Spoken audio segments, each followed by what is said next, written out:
नमस्कार, मैं Shivani RTV live में आप सभी का स्वागत करती हूं। मैं आपके साथ हाजिर हुई हूं इवनिंग की कुछ अपडेट्स लेके। इवनिंग के अपडेट्स में हम बात करेंगे कोरोना अपडेट्स की और साथ ही हम बात करेंगे किसान आंदोलन की। लेकिन सबसे पहले हम बात करेंगे कोरोना अपडेट्स की।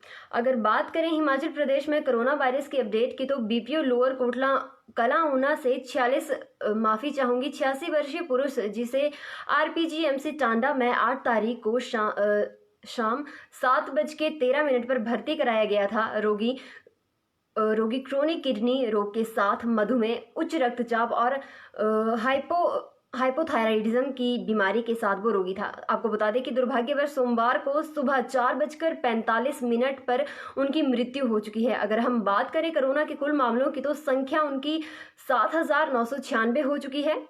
वहीं अगर बात करें रिकवर हुए लोगों की, तो उनकी संख्या 7,587 है। जी हाँ, आपको बता दें कि सोमवार को हिमाचल प्रदेश में कोरोना वायरस के नए मामले जो हैं वो सामने आए हैं। इन मामलों की जो संख्या है वो 12 है। पहले व्यक्ति की अगर हम बात करें, तो पहले महिला हैं जिनकी उम्र 20 साल है और वो पालमपुर से संबंधित है। 25 वर्ष की महिला पालमपुर से संबंधित है। अगले पुरुष हैं जिनकी उम्र 50 वर्ष है। 32 वर्ष के पुरुष जो कि दरोहा से संबंध रखते हैं।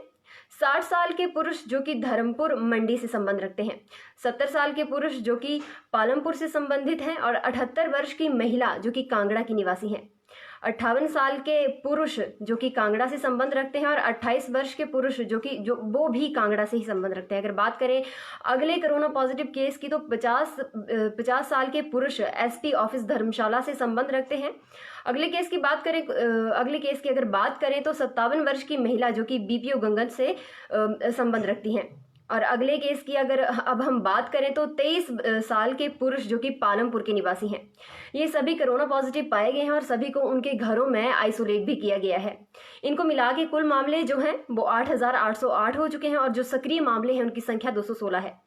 195 व्यक्ति जो हैं कोरोना वायरस की वजह से मृत्यु को प्राप्त हो चुके हैं। अगर हम बात करें किसान आंदोलन की, तो सरकार के रुख से बढ़ी किसानों की नाराजगी, बैरिकेड तोड़ गणतंत्र दिवस परेड में जाने का किया गया ऐलान। जी हां, आपको बता दें कि कृषि कानून रद्द करने की मांग को लेकर आंदोलन कर रहे किसानों और सरकार के बीच लगातार बातचीत के बाद जहां केवल आंदोलन तेज करने की रणनीति बनाई जा रही है, वहीं अब कृषि कानूनों को रद्द करने से साफ इनकार करने पर सरकार के रुख को देखते हुए किसानों की नाराजगी काफी बढ़ गई है और उससे टकराव तक के आसार होते जा रहे हैं।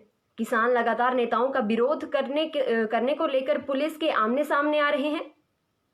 वहीं किसानों ने यहां तक साफ कर दिया है कि गणतंत्र दिवस की परेड के लिए वो बैरिकेड तोड़ते हुए आगे बढ़ेंगे। उनको जिस तरह से दिल्ली से रोकने के लिए सभी हथकंडे जो है वो अपनाए गए थे और वह उन सभी को पार करते हुए दिल्ली तक पहुंच गए थे, ऐसे ही गणतंत्र दिवस की परेड के लिए दिल्ली के अंदर घुसेंगे। किसानों के इस ऐलान से सरकार के लिए परेशानी बढ़ती ही जा रही है।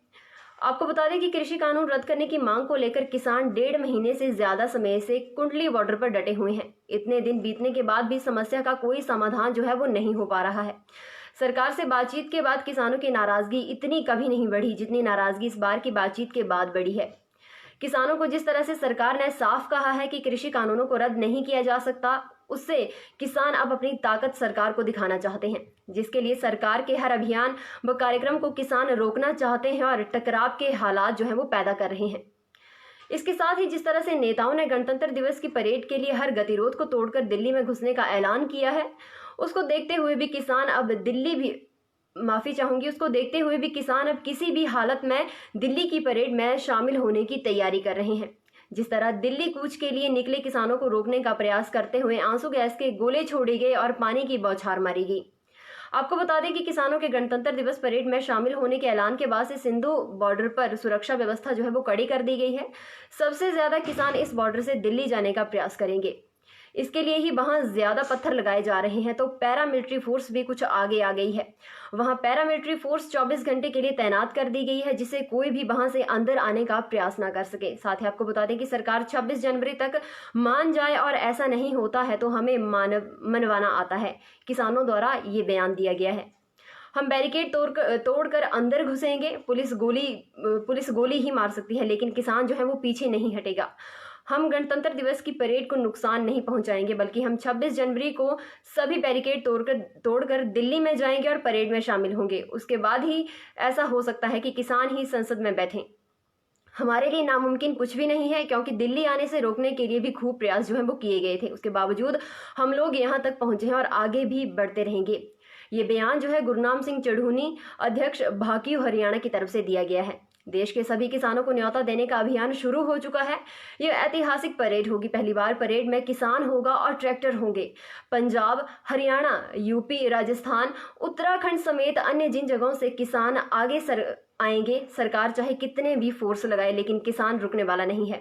सभी बैरिकेड को तोड़कर जाएंगे और डंडा, गोली या फिर अन्य कोई प्रयास भी किसानों को नहीं रोक सकता है। फिलहाल के लिए बस इतना ही। और बड़ी खबरों के लिए बने रहें RTV लाइव के साथ। धन्यवाद।